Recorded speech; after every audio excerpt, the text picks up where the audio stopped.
Aujourd'hui il y a une véritable incompréhension intentionnelle, pour les religieux, et non intentionnelle pour les athées. À propos du lieu exact de prière, recommandé par Christ. Pour certains, ils sont convaincus que Dieu n'est nulle part ailleurs, que dans leur dénomination religieuse, et religion. Pour d'autres encore, c'est notre Père qui est aux cieux, puissiez-vous y demeurer.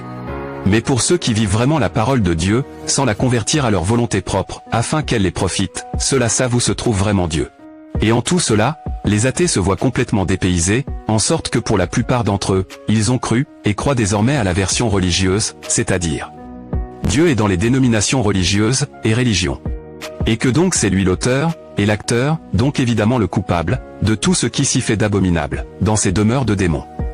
Alors, en tout cela, où se trouve réellement Dieu, selon sa parole, comme il le dit lui-même, quel sera le lieu de mon repos sur terre? Et non pas selon des dogmes appris, ou selon des oui-dire entendus. Nous allons y répondre tout de suite, mais d'abord faisons une brève précision, concernant ces maisons faites des mains d'hommes, ces entreprises pastorales, attribuées à Dieu. Nous ne devons pas, ou plus du tout, appeler ces lieux du nom d'église. Car la parole nous dit expressément, comment les appeler, selon ce qu'elles sont véritablement. Ce sont des repères de démons, et non pas des églises. Car Christ le dit explicitement, il n'y a pas plusieurs églises, ni dénominations. Mais une seule église. Laquelle n'est pas romaine, mais spirituellement le corps spirituel de Christ. Détruisez toutes ces religions, et dénominations religieuses, et en 3 jours, je relèverai la vraie église, le vrai temple spirituel de Dieu, a-t-il dit.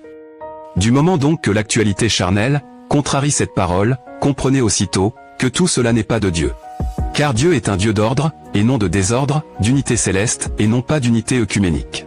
Et puisque Dieu est un Dieu d'ordre, et non pas de désordre, d'union, et non pas de désunion, et de division. Si quelque chose lui est attribué, elle devait remplir tous ces critères de Dieu. Or, ce n'est pas le cas, en parlant des dénominations religieuses, et religions. La Bible étant devenue pour eux, une faiseuse d'entrepreneurs, une faiseuse de riches hommes, une source de profit, et donc un business prospère. C'est ainsi que les pasteurs fleurissent chaque année, comme des fleurs vivaces. En sorte qu'aujourd'hui, n'importe qui s'autoproclame, pasteur, prophète, etc., eux aux yeux de qui, la parole de Dieu, est une source de profit. 1 Timothée 6, 6. Profitable, oui, la piété l'est grandement, pour qui se contente, de ce qu'il a. Et non pas pour les pasteurs qui extorquent, et escroquent les âmes au nom de Dieu. Pour se paître eux-mêmes, sans vergogne. En sorte qu'aux yeux des athées aujourd'hui, tout ce que sont la papauté, les prêtres, et les pasteurs, toutes leurs perversions, et abominations religieuses, Dieu en est l'auteur, le responsable. Et le coupable. À cause de toutes les abominations des religions, et des crimes, et perversions des pasteurs, aux yeux des athées aujourd'hui, c'est là le visage de Dieu. Voilà comment les religions ont réussi à diaboliser Dieu aux yeux des athées, les tournant ainsi vers Satan. Exactement comme la religion musulmane, qui adore Iblis, c'est-à-dire Lucifer dans l'islam. Qui fait passer Iblis, Satan, pour le Créateur, au mépris du vrai Dieu, Yahvé. Aussi bien, dit l'Écriture. À cause de vous, religieux, le nom de Dieu est blasphémé, parmi les nations. Même aux jours antiques, lorsque Dieu s'est fait bâtir un temple, il a expressément indiqué, comment devait se nommer ce temple. Durant le temps que ce temple fut valable, il a dit, ma maison sera appelée, maison de prière, pour tous les peuples. Il n'a jamais dit, ma maison sera appelée, catholique. Ni baptiste pour certains, ni mormon pour d'autres, ni protestant pour d'autres encore, etc. Pareillement Christ en parlant de son Église, je répète, son Église, et non pas, ses églises. En parlant donc de son Église, il ne l'a pas dénominée, mais il a dit, je bâtirai mon Église, point. Il n'a pas dit je bâtirai mes églises, il n'a pas dit je bâtirai mes dénominations. Il n'a pas dit non plus, mon Église sera dénominée ICC, ou la compassion, ou Église ceci, ou Église cela. Toutes ces choses sont en vérité les entreprises de ces hommes autoproclamés pasteurs, prophètes, etc. eux, aux yeux de qui, la parole de Dieu est une source de gain. Déjà ce que nous venons de montrer jusqu'ici, devait déjà prouver, à ceux qui accusent Dieu à tort, que leurs accusations sont infondées, et injustes. Car nous vous donnons ici, les preuves bibliques même, de la non-culpabilité de Dieu, concernant les crimes, les perversions, et les abominations des religieux. Le roi Salomon, en méditant sur le fait qu'il devait construire un temple charnel, une maison faite de mains d'hommes, à Dieu, il s'est interrogé lui-même, en disant ceci, 1 Roi 8, 27. Mais Dieu habiterait-il vraiment, avec les hommes sur la terre? Voici que les cieux, et les cieux des cieux, ne peuvent le contenir, moins encore, cette maison charnelle que j'ai construite. Voyez-vous, même le roi Salomon, un homme jouissant à cette époque, d'une grande proximité de Dieu. s'était déjà douté du fait qu'il est impossible à Dieu d'être dans des bâtiments faits de main d'homme, comme il l'a dit par l'intermédiaire du prophète Isaïe. Le ciel est mon trône, et la terre, l'escabeau de mes pieds, quelle maison me bâtirez-vous? Et quel sera le lieu de mon repos sur terre? Et cela a été répété par le disciple Étienne, aux antiques pharisiens. Et Christ en disant aux pharisiens antiques, détruisez ce temple physique, il accomplissait cette parole d'Isaïe. Donc voyez que dans toute la parole, Dieu déteste, et éprouve une grande répugnance, pour tout ce qui est religieux, et donc les religions. Ces entreprises pastorales, blasphématoirement surnommées, Église. Si même l'homme le plus sage, que la terre est portée, s'en était déjà douté au temps jadis, comment les insensés aujourd'hui, ne se doutent de rien. Vous voyez ainsi que déjà même, au temps jadis, aux antiques, ce fut déjà chose impossible à Dieu, de résider dans une dénomination, dans une religion, ou d'être le Dieu des religieux. Combien plus aujourd'hui. La femme samaritaine a eu une discussion assez intéressante avec Jésus, sur ce même sujet. Jean 4, 20 à 24. La femme samaritaine dit à Jésus: nos pères ont adoré Dieu, sur cette montagne. C'est-à-dire, le mont Garizim. Lequel était le lieu d'adoration, ou de culte, des Samaritains à cette époque. Car les pharisiens refusaient, que les Samaritains, et les Juifs, adorent Dieu ensemble dans le temple. Et vous les Hébreux, dit la femme, les Juifs, vous dites, c'est à Jérusalem, qu'est le lieu où il faut adorer. Cette femme avait une triste vie, elle n'était religieuse que de généalogie, mais elle ne l'était pas personnellement. Nos pères ont adoré Dieu, sur cette montagne, dit-elle, et non pas elle. Aussi bien, elle voulait en savoir davantage au sujet de Dieu, et du lieu exact de culte. C'est ainsi qu'on agit, quand on est un athée juste, un athée à bon cœur. On ne se met pas soudain, à haïr Dieu, sur des oui-dire invérifiés, au vu des actions perverses, et criminelles des religieux. Dieu siège sur son trône le ciel, et non dans les religions, et donc ce qui s'y fait dans ces demeures de démons, il n'est pas responsable. Ce sont les prêtres, et la papauté, les pasteurs, et les autoproclamés prophètes, qui se servent de la parole de Dieu, pour faire leurs abominations. Et non pas Dieu qui les dicte, de tels agissements si pervers. Toi, athée, tu as entendu des choses horribles, sur Dieu, mais as-tu vérifié? As-tu cherché des preuves, qui condamnent vraiment Dieu, dans ses crimes d'âme? Ou t'es-tu seulement empressé de haïr Dieu, sur des oui-dire? Si toi, on agit pareillement envers toi, c'est-à-dire en te détestant, sur un oui-dire qu'on a juste entendu à ton sujet, sans preuve, vas-tu être content? Bien sûr que non. Surtout si tu te sais vraiment innocent, et qu'on te déteste en coupable, alors qu'on n'a même pas vérifié, si t'es vraiment coupable, ou non. Bien sûr que tu ne vas pas aimer. Mais alors pourquoi le fais-tu toi, contre Dieu? As-tu surpris Dieu, en train d'extorquer l'argent des gens, dans les religions? Ou ce sont les pasteurs, qui le font? As-tu surpris Dieu en train de manipuler, les esprits simples? En train d'ézeigner aux âmes, le mensonge? En train de violer des jeunes femmes religieuses, abusant de leur autorité charnelle, auto-octroyée? De faire des sacrifices humains de leurs ouailles, pour acquérir les pouvoirs occultes pour faire les miracles, ou en train de sodomiser un homme? Toutes ces infamies, qui se font chez les religieux, as-tu surpris Dieu, en train de pratiquer tout ça? Bien sûr que non. Rends-toi donc compte ô athée, que ta haine envers Dieu est infondée, injustifiée, et à tort. Un homme juste, cherche des preuves avant d'accuser, des vraies preuves, avant de condamner, des vraies preuves, avant de haïr, ça c'est un homme juste. Et c'est ainsi qu'a agi, le jeune Daniel envers Suzanne, femme vertueuse. Tout le monde avait injustement, condamné cette femme, pour un adultère, qu'elle n'avait pas commis. Bien au contraire, elle avait subi des pressions, du chantage, et des menaces, pour se faire coucher par deux hommes, les chefs même, et juges de son peuple, et elle les avait repoussés. Car c'était une femme très très fidèle. Même les juges du peuple, l'avaient déjà condamnée à mort, par lapidation, selon la loi. Sachant que les juges, c'étaient les deux hommes mêmes, qui voulaient coucher avec elle, en adultère. Donc ils ont agi, exactement comme les pasteurs aujourd'hui, abusant de leur autorité, auto-octroyée. Mais le jeune Daniel, un homme juste, ne s'est pas contenté des accusations de ces hommes. Car bien souvent, celui qui accuse, est lui-même le vrai coupable, et il accuse d'autres personnes, pour se disculper, et se blanchir.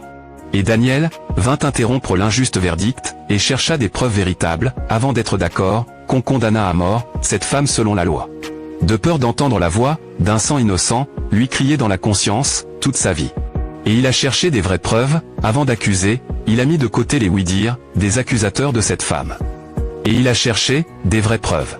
Car le plus souvent, un accusateur, n'accuse pas à juste titre. Mais bien souvent, pour se blanchir lui, aux yeux des gens, pour se façonner une belle image publique, qu'il n'est pas dans le secret. Et que penses-tu de la suite? Cette femme était en vérité, innocente. Car c'était en vérité une femme, très fidèle. Et ses proches, et son mari, lui rendaient ce vivant témoignage. Mais les vrais coupables d'adultère, et même de viol prémédité contre elle, et d'abus de pouvoir, étaient bien ses accusateurs mêmes. Ainsi le jeune Daniel, par sagesse, par crainte de Dieu, pour avoir recherché des preuves, pas juste des preuves, mais des vraies preuves. Il a épargné non seulement une vie innocente, mais il s'est épargné aussi à lui-même, de prendre part, au péché d'autrui, et d'avoir une conscience lourde, et perturbée, toute sa vie. D'avoir accusé, et condamné à tort, et mis à mort, une femme innocente, en absoudrant, ainsi les vrais coupables. Et il a ainsi épargné, la même chose à tout son peuple, de devenir meurtrier, d'innocents. C'est ainsi qu'on agit, quand on est une personne juste, quand on n'a rien à se reprocher soi-même. Mais le plus souvent, quand on s'empresse de haïr une personne, sans preuve de sa culpabilité, ou non. Souvent c'est parce qu'on a des choses, que notre conscience nous reproche, et dès qu'il y a une occasion de la calmer, hop, on saute dessus. Fût-il par une accusation à tort, etc. Si ta femme, ou ton mari divorce de toi, et te répudie, sur un oui-dire, sans preuve véritable d'adultère, sans qu'elle, ou il ait même cherché à vérifier. Qui va aimer cela? Personne au monde en effet. Luc 6, 31. Ce que vous voulez que les hommes fassent pour vous, faites-le pour eux pareillement. Autrement dit, ne fais pas aux autres, ce que tu ne voudrais pas qu'on te fasse. Ne va pas haïr Dieu sans preuve, qu'il est coupable des abominations religieuses, ou de ta maladie, ou de ta pauvreté, ou de ta souffrance, ou de quelque fléau dans le monde. Si tu ne veux pas, qu'il te haïsse pareillement. Ce qui te serait, très dommageable. Car si tu es innocent, ça fait de celui qui te déteste, ou te répudie, un méchant, et un injuste. Car il se peut que l'accusé, est innocent, et que c'est juste quelqu'un de mal intentionné, avec qui il, ou elle a refusé de pécher comme Suzanne, et qui veut se venger de lui, ou d'elle. Comme ce le fut de Suzanne. Cher athée, cessez donc de haïr Dieu à tort, pour votre propre condamnation. Permettez à votre cœur, je vous en conjure, de croire aux vraies preuves de la parole de Dieu, que nous vous donnons ici de la non-culpabilité de Dieu, dans les dérives sectaires religieuses. Bref, grâce à Dieu. La femme samaritaine avait devant elle, Jésus, l'homme qui pouvait répondre à ses préoccupations, sans l'induire davantage dans l'erreur, sans l'enseigner le mensonge comme les pasteurs. Qu'a donc répondu Jésus, sur les propos de cette femme? Jésus lui dit: Crois-moi, femme, l'heure vient, où ce n'est ni sur cette montagne, ni à Jérusalem, que vous adorerez le Père. C'est-à-dire ni dans les religions, ni dans les dénominations religieuses, faites par la cupidité pastorale, ni dans une maison faite de main d'homme, entreprise pastorale surnommée, Église. Vous adorez, ce que vous ne connaissez pas, ceux qui sont dans les religions d'hommes, dans les dénominations religieuses. Qui ont besoin d'une église entre guillemets, pour avoir une prétendue relation, avec Dieu. Ils adorent ce qu'ils ne connaissent pas. Nous, les saints, nous les vrais juifs spirituels, nous les craignants de Dieu, nous adorons, ce que nous connaissons. Car le salut, vient des vrais juifs spirituels. Et non des pharisiens charnels, religieux, et pécheurs. Mais l'heure vient, et c'est maintenant. Où les véritables adorateurs, adoreront qui? Jésus, Marie, Mahomet, Bouddha, Allah? Non. Tout cela, ce sont les faux adorateurs, qui les adorent. Mais les véritables adorateurs, adoreront le Père. Est-ce dans les religions, dans les dénominations religieuses, dans les mosquées, dans les cathédrales, dans les carrefours, dans les places publiques? Non. Ils adoreront dans l'esprit, et la vérité. Car tels sont, les adorateurs, que cherche le Père. Dieu est esprit, et non pas religieux, charnel, et pharisien. Et donc ceux qui l'adorent, c'est dans l'esprit, et la vérité, et non dans les dogmes religieux, sur les préceptes humains, les traditions d'hommes, et l'apostasie pastorale, qu'ils doivent adorer. La question de la femme samaritaine, a fourni à Christ l'occasion, de nous révéler la vérité, à l'égard du lieu exact de culte, et du culte lui-même, que le Père désire. Beaucoup connaissent Dieu, comme Dieu, mais très peu connaissent Dieu, comme Père. Dieu est esprit, c'est sa nature, c'est-à-dire, il n'a aucune forme physique, humaine, animale, donc charnelle. C'est pourquoi il interdit, de faire de quelconques images, pour le représenter. Même dans le temple jadis, la présence de Dieu, restait cachée derrière le voile, dans le Saint des Saints. Et l'homme pécheur, ne pouvait s'approcher de lui, mais en son Fils, Christ, Dieu s'est révélé à nous comme Père. Et comme Père, il veut être connu, et adoré, en esprit, selon sa nature. Et en vérité, tel qu'il a été révélé, dans son Fils, et aujourd'hui encore, par son épouse. Cela exclut impérativement, toute forme extérieure, d'un quelconque culte charnel. Romains 12, 1. Je vous exhorte donc, frères, par la miséricorde de Dieu, à offrir vos personnes en hostie vivante, sainte, et agréable à Dieu. c'est là le culte spirituel. Pardon, le culte quoi? Le culte spirituel. Et non pas le culte charnel, AICC, le culte charnel, dans les dénominations religieuses faites de main d'homme. Le culte charnel, dans les mosquées, etc. car c'est un culte spirituel, je répète, spirituel, que nous avons à rendre. Ce que Christ a dit à la Samaritaine, nous révèle encore une chose de plus. Il dit, les adorateurs dans l'esprit, et la vérité, sont les adorateurs, que le Père recherche. Le Père recherche, et non pas Dieu recherche, ainsi donc, pour adorer, il faut être en relation de vie avec Dieu, comme Père. Dieu ne veut donc pas, qu'on l'adore comme Dieu, car en l'adorant comme Dieu, bien souvent c'est par contrainte, par peur d'être jeté dans la géhenne, au dernier jour, et donc sans amour, pour Dieu. C'est pourquoi il veut uniquement, être adoré, comme Père, afin qu'il se sente Père, et aimé de ses enfants, comme il nous a aimés le premier. Il se sentait aimé, de Christ comme Père, parce que Jésus, ne voulait jamais lui déplaire. Et donc, Dieu se sentait aimé comme Père, par son Fils, et c'est ça qu'il attend, pareillement de nous. Et c'est uniquement, dans la personne de son Fils, que le Père veut ses adorateurs, car il n'espère pas les trouver, dans les religions, dans les mosquées, dans les dénominations religieuses. Demeure de démons. Et c'est Dieu qui nous rend capables de l'adorer, d'une manière qui réponde à sa nature, c'est-à-dire, dans l'esprit. Et dans la jouissance d'une relation, établie avec lui, selon toute la vérité de ce qu'il était pour cela, il faut déjà nous repentir, jeter tous nos péchés.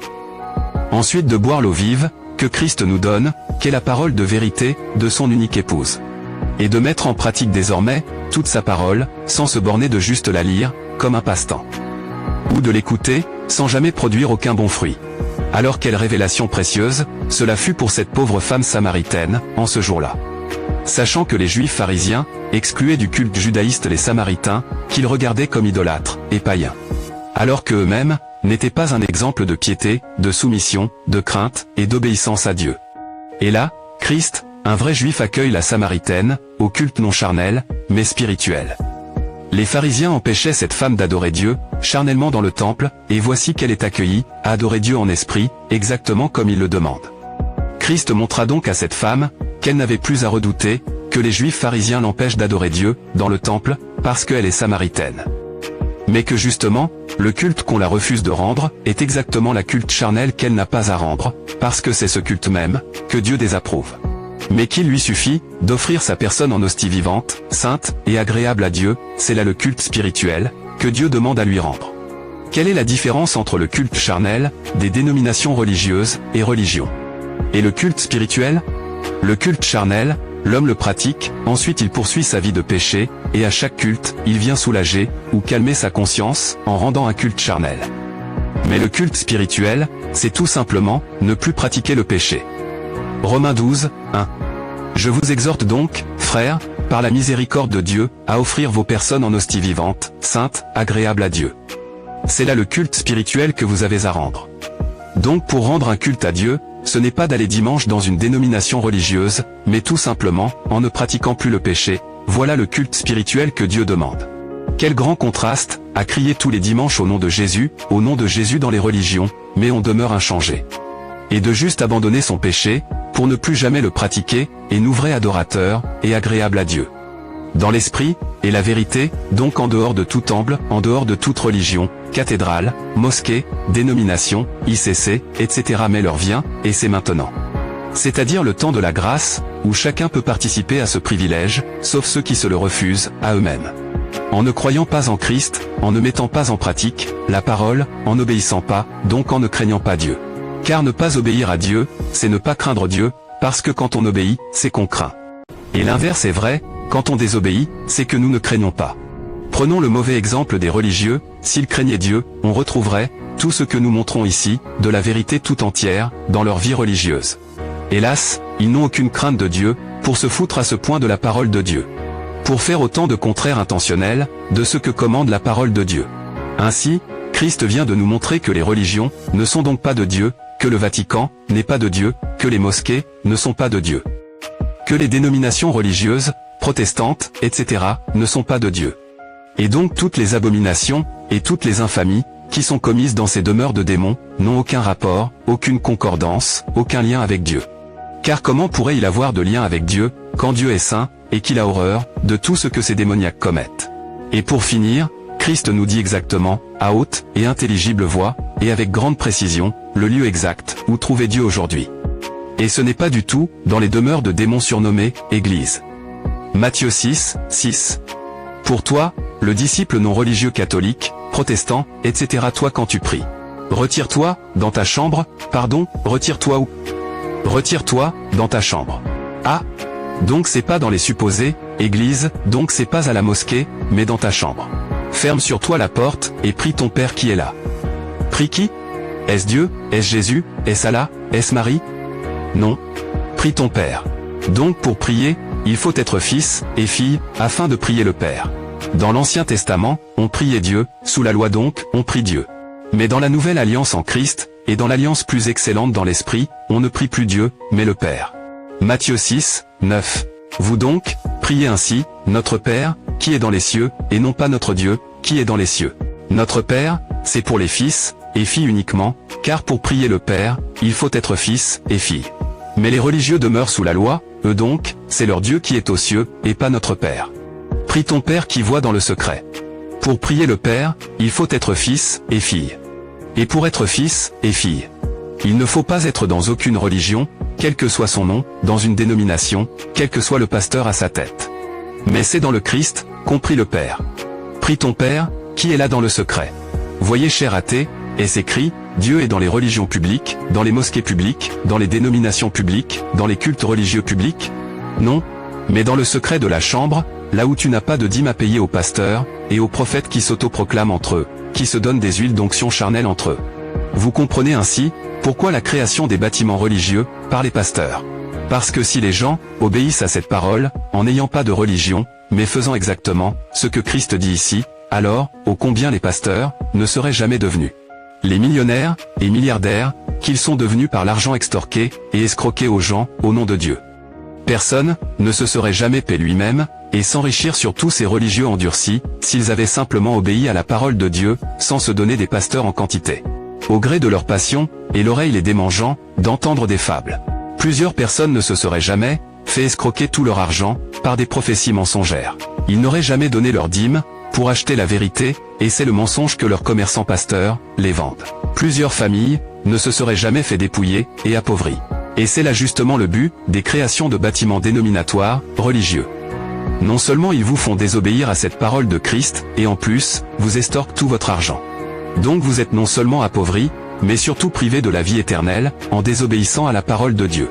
Si ce n'était pas pour qu'elle soit obéie par l'homme, Dieu aurait gardé sa belle parole, et ne l'aurait jamais donnée à l'homme. Et ton Père, qui voit dans le secret, te le rendra. Si Dieu voit même dans les ténèbres les plus épaisses, donc dans le secret, alors combien plus, il voit publiquement. Alors n'allons donc pas pécher en privé, dans le secret, et venir jouer, les beaux gosses en public. Ne soyons pas des Judas dans le secret, mais des Saint-Pierre, en public. Comme le fidèle Joseph, ayons toujours la même conscience en public, comme dans le secret. Joseph pouvait coucher avec la femme de son maître Potiphar, dans le secret, sans que jamais Potiphar ne le soupçonne, ni ne le sache. Car c'est pas du tout sa femme, une Jézabel, qui allait lui dire. Sachant d'ailleurs que c'est elle, qui voulait pécher.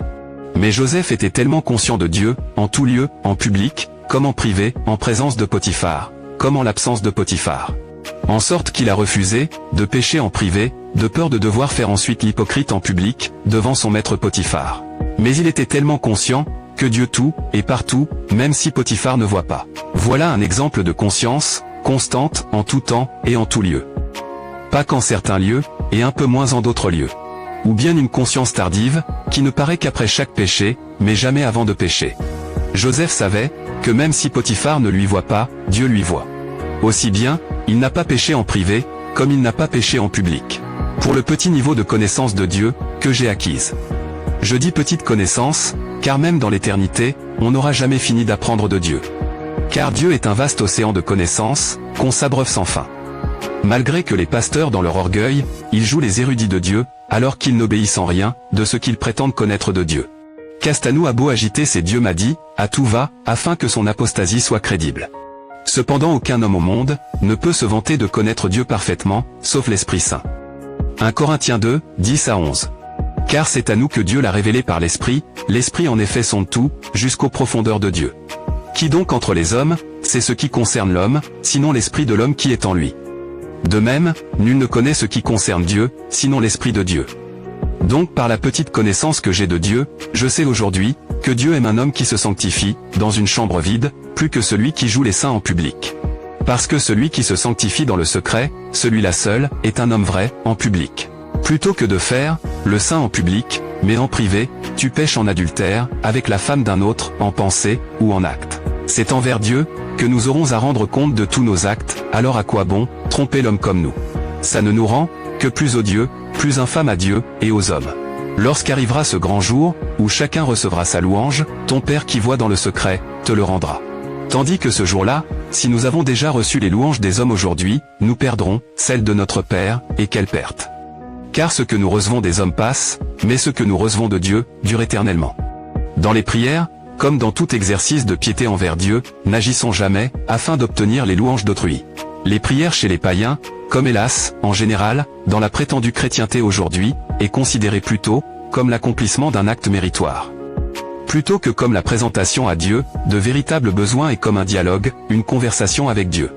Sinon les protestants ne prendraient pas Dieu pour un sourd, en hurlant dans leurs prières, et ne crieraient pas, comme ils le font lors de leur culte charnel. Et prièrent durant des heures, et toute la moitié de la journée, de chaque dimanche. Ils s'imaginent qu'en faisant de nombreuses prières, ils gagneront mieux la faveur de Dieu. De là, l'invention des chapelets, dans la religion romaine catholique, pour compter le nombre des prières, qu'ils s'imposent. Ou comme les protestants, à crier dimanche pendant des heures. Mais Dieu connaît nos besoins, avant même que nous ne les lui présentions, a dit Christ. C'est ainsi que souvent, les gens prient pour avoir de la richesse, mais Dieu sait que, ce qu'ils ont vraiment besoin aujourd'hui, mais qu'ils rejettent, c'est la repentance. Et donc leurs prières pour les richesses, ne sont jamais exaucées. Pourquoi donc Christ dit de prier en secret, plutôt qu'en public? C'est parce que c'est à Dieu que nous parlons, et c'est de lui que nous attendons la réponse. C'est pourquoi, il n'est nul besoin de crier, et de le prier, de manière à être vu des hommes. Afin qu'on t'appelle quoi? Chrétien, homme de Dieu? Matthieu 6, 5. Et quand vous priez, vous les vrais disciples non religieux catholiques, protestants et leurs pareils, ne soyez pas comme les hypocrites, qui sont les catholiques, les protestants, les musulmans. Et tout religieux de toute religion, humaine. Voyez, nous sommes même injustes envers eux, en les appelant même religieux. Car un vrai religieux selon la parole de Dieu, c'est uniquement, mais uniquement, celui qui pratique Jacques 27. La religion pure, et sans tache devant Dieu notre Père, consiste en ceci. Visiter les orphelins, et les veuves dans leurs épreuves, et se garder, de toute souillure du monde. Telle est l'unique religion de Dieu. Celui qui est compatissant envers l'orphelin, pour le traiter comme un père, ou une mère, avec une bonté, comme celle de Dieu. Celui qui se fait consolateur de la vraie veuve, et qui se garde de souiller son âme, par les convoitises du monde présent, par les religions, et par le péché. Celui-là, c'est le seul vrai religieux selon le cœur de Dieu. Et toute religion qui n'est pas celle-là, est une religion humaine, appelée par Christ, et l'apôtre Paul, religion d'homme.